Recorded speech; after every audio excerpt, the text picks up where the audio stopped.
Ya habrán reconocido a nuestro invitado de hoy, el cazador cazado, Fernando Rivas Mejías. Bienvenido a Radio Sefarata, tu casa. Muchísimas gracias, Raquel. Gracias, Radio Cefrat. Bueno, ya saben que Fernando Rivas Mejías es el conductor de programas como Cánticas de Sefarad, Legados de Sefarad, aquí en Radio Sefarad. Es especialista en judaísmo, es doctor en teología y el autor de este libro, El sexo en la Biblia, que ya solo el título, ya Fernando, ya despierta muchísimo interés. ¿Qué pretendías con este, o qué era lo que buscabas contarnos con este El sexo en la Biblia que ya va por su segunda edición? Sí, en realidad el objetivo de este libro no es escandalizar, aunque obviamente estamos develando muchos temas que son tabú incluso el día de hoy. La idea es plantear la sexualidad y la espiritualidad como regalos del Altísimo de Dios para vivir en equilibrio y también destacar que a lo largo de los episodios bíblicos, el elemento de la sexualidad y por ende del sexo juega un papel determinante inclusive para la misión y la consecución de lo que va a ser la constitución del pueblo de Israel. También sostienes en el libro, se puede interpretar que la sexualidad colabora en el Tikkun Olam, ¿no? De alguna manera. Es, Exactamente, de hecho, la idea también no es quedarnos en el texto bíblico como tal, sino llevarlo a los tiempos modernos, aprender de esos personajes bíblicos que no eran seres divinos, muy lejos de un estado de divinidad, pero que lograron sus propósitos con todas sus deficiencias, con todas sus caídas, y lograron construir una nación. Ahora, ¿qué podemos hacer hoy en día ante tanta hipersexualidad, pornografía, a veces un erotismo desbordado?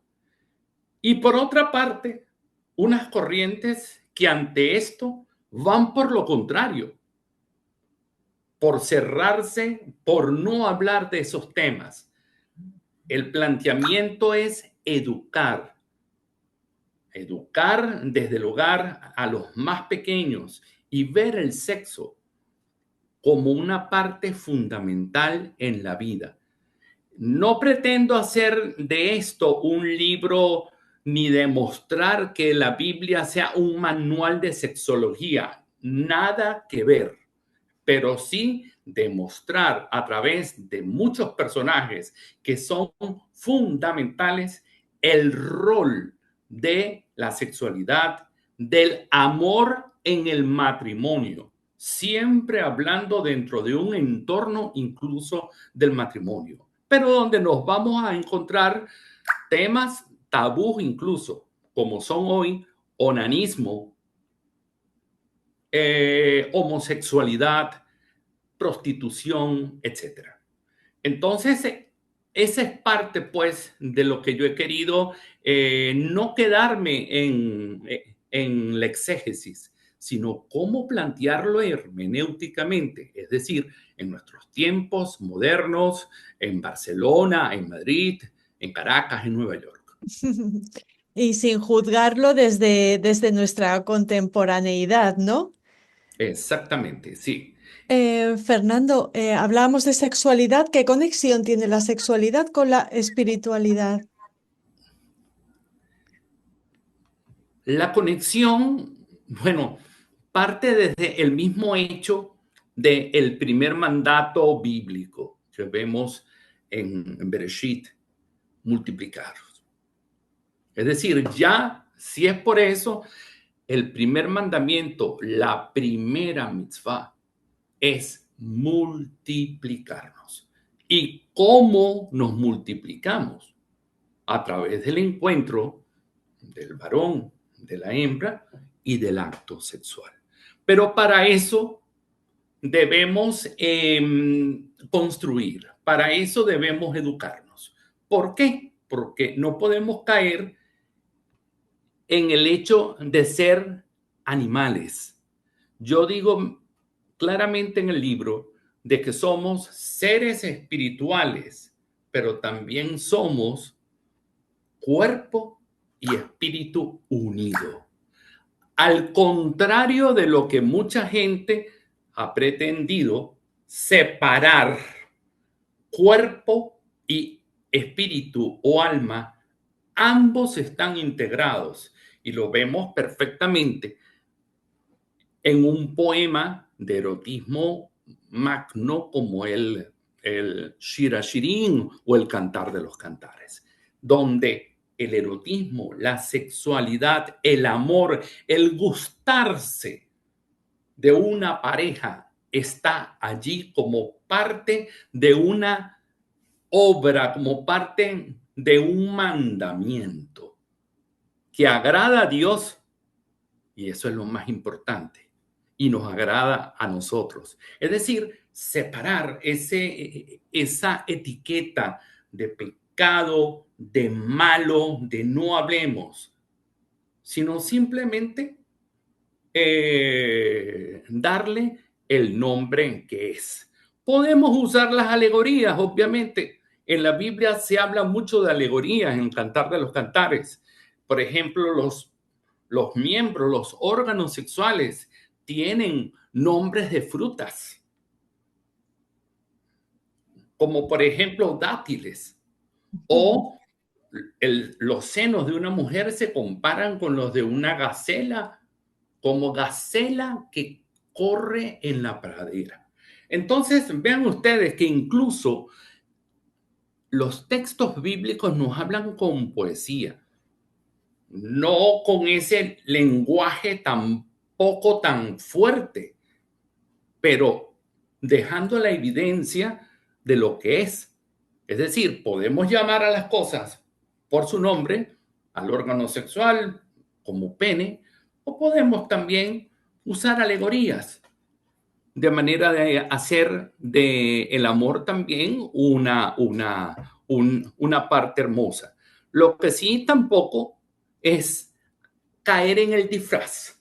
Por ejemplo, si yo tengo un niño, no digas eso. Ya en el momento que yo digo, no diga eso, diga el pajarito, ya estoy cuestionando, ya estoy inculcando al niño de que la palabra por sí de eso es mala y que debes llamarla de otra forma.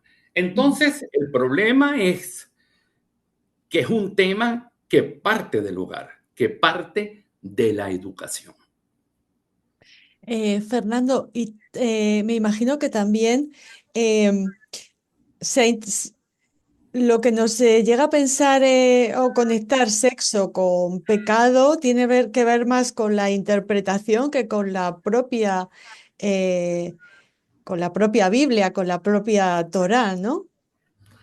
Por lo Sí, que comentas en el libro, me parece que quieres insistir en ese aspecto, las traducciones, el puritanismo, no sé, la intervención humana, ¿no? Sobre el texto también.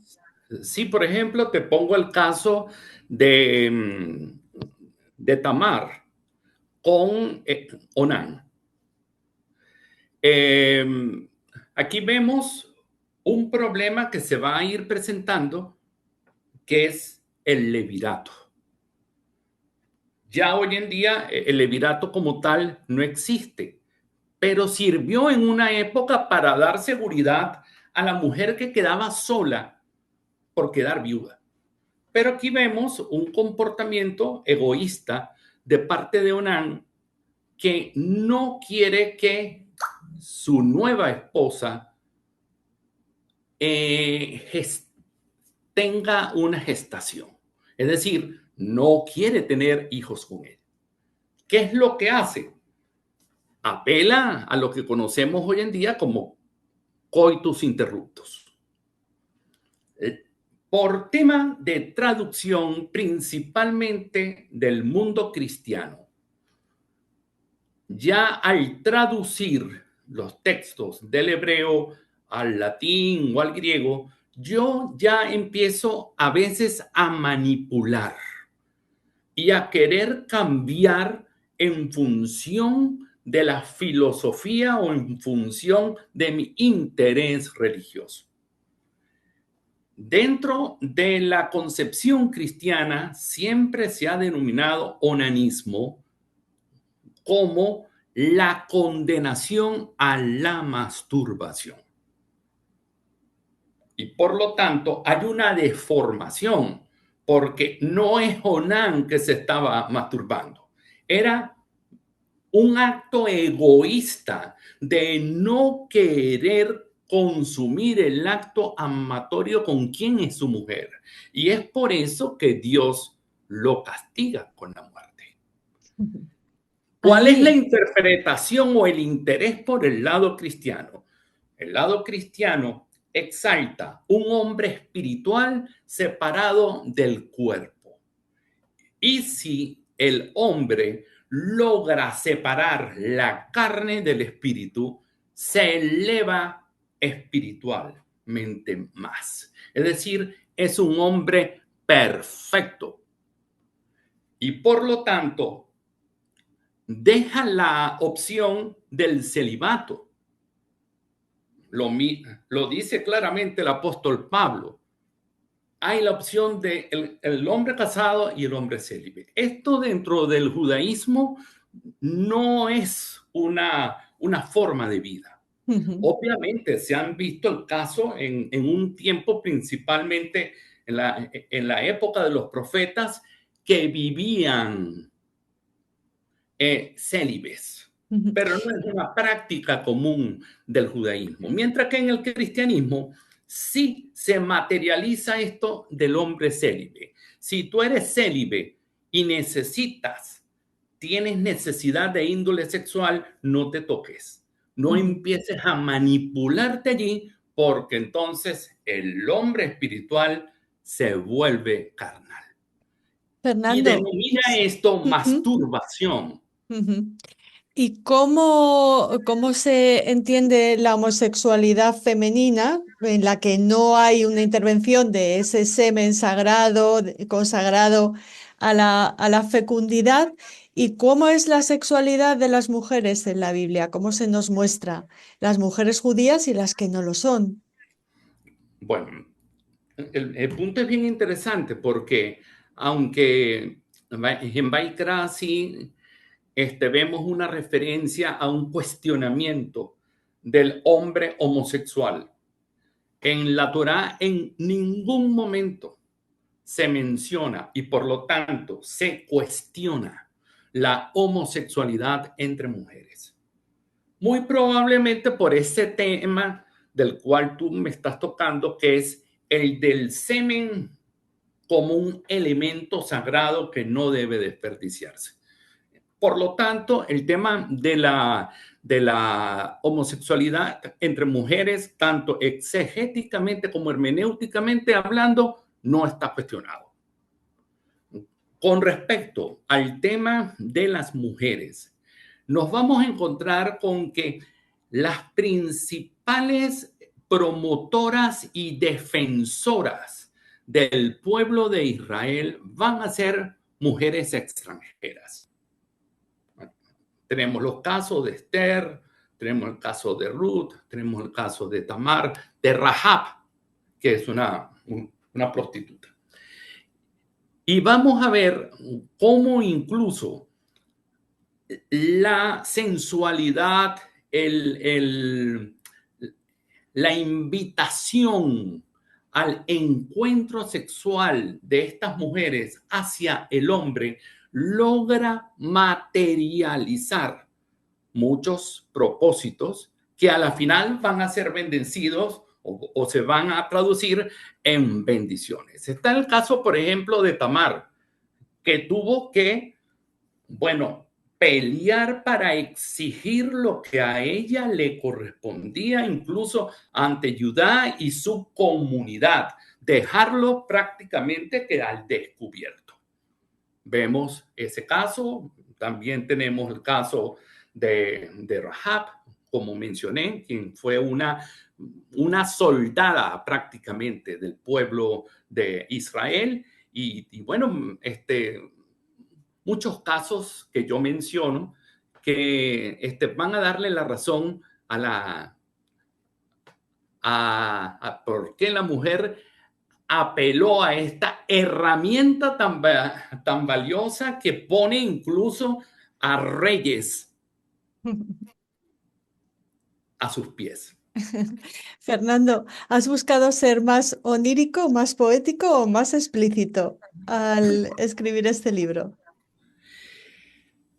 Ambas cosas. Sí, yo creo que hablar de este tipo de cosas hay que hablarlo también a veces con un lenguaje, porque si no, podemos caer dentro de algunas comunidades o dentro de algunas visiones un poquito fuerte. Sin embargo, yo confieso que este libro no está dirigido a personas fundamentalistas, religiosas, ni personas que se consideran como lo que llaman también santurronas o mojigatos, porque posiblemente al empezar a indagar el texto, se va a conseguir con algunas cosas que culturalmente le van a chocar. Entonces, yo sí considero que es un libro indicado para personas modernas que ven la sexualidad, desde luego, con una visión amplia, para psicólogos, que muchas veces el psicólogo tiene que tratar el tema de la sexualidad en un paciente o en una terapia y se consigue con que están los valores religiosos que obstaculizan. Entonces, una forma que el terapeuta también tiene aquí para poder ayudar.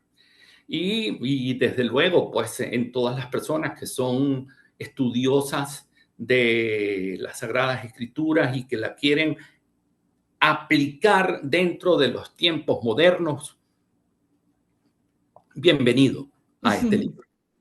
Bueno, de este libro ha dicho Rav Andy Faur, y permítanme que lo lea. Dice el Rav, el gran mérito de la propuesta de Fernando Rivas Mejías es su capacidad para aplicar una mirada crítica, histórica y desprejuiciada a pasajes bíblicos que Occidente ha leído durante siglos bajo el sesgo del prejuicio puritano o la alegoría evasiva. En forma inteligente y sofisticada, Rivas no pretende juzgar la moral de la antigüedad con los ojos del siglo XXI. En su lugar, realiza un análisis de arqueología cultural para reconstruir el contexto religioso, ritual y espiritual mediterráneo original en el cual se concibieron los textos. De todo eso hemos hablado un poquito con nuestro querido colaborador. Eh, Dinos, Fernando, cómo podemos hacernos con el sexo en la Biblia. Si el libro lo pueden conseguir en formato físico en el Ecuador. Está a la venta en la librería de la editorial Monocómic, con la cual yo trabajo como autor, pero también lo pueden conseguir internacionalmente a través de Hotmart como libro digital. Muy bien. Comprar en Hotmart es muy fácil, es Sí, mucho más fácil que Amazon incluso. vale. Les pondremos el link de todas formas para que puedan acceder directamente. Y antes de despedirnos, ¿cuál es tu pasaje sexual preferido de la Biblia, Fernando? Bueno, sin lugar a dudas, varios versos del Shira Shirin. Ujú.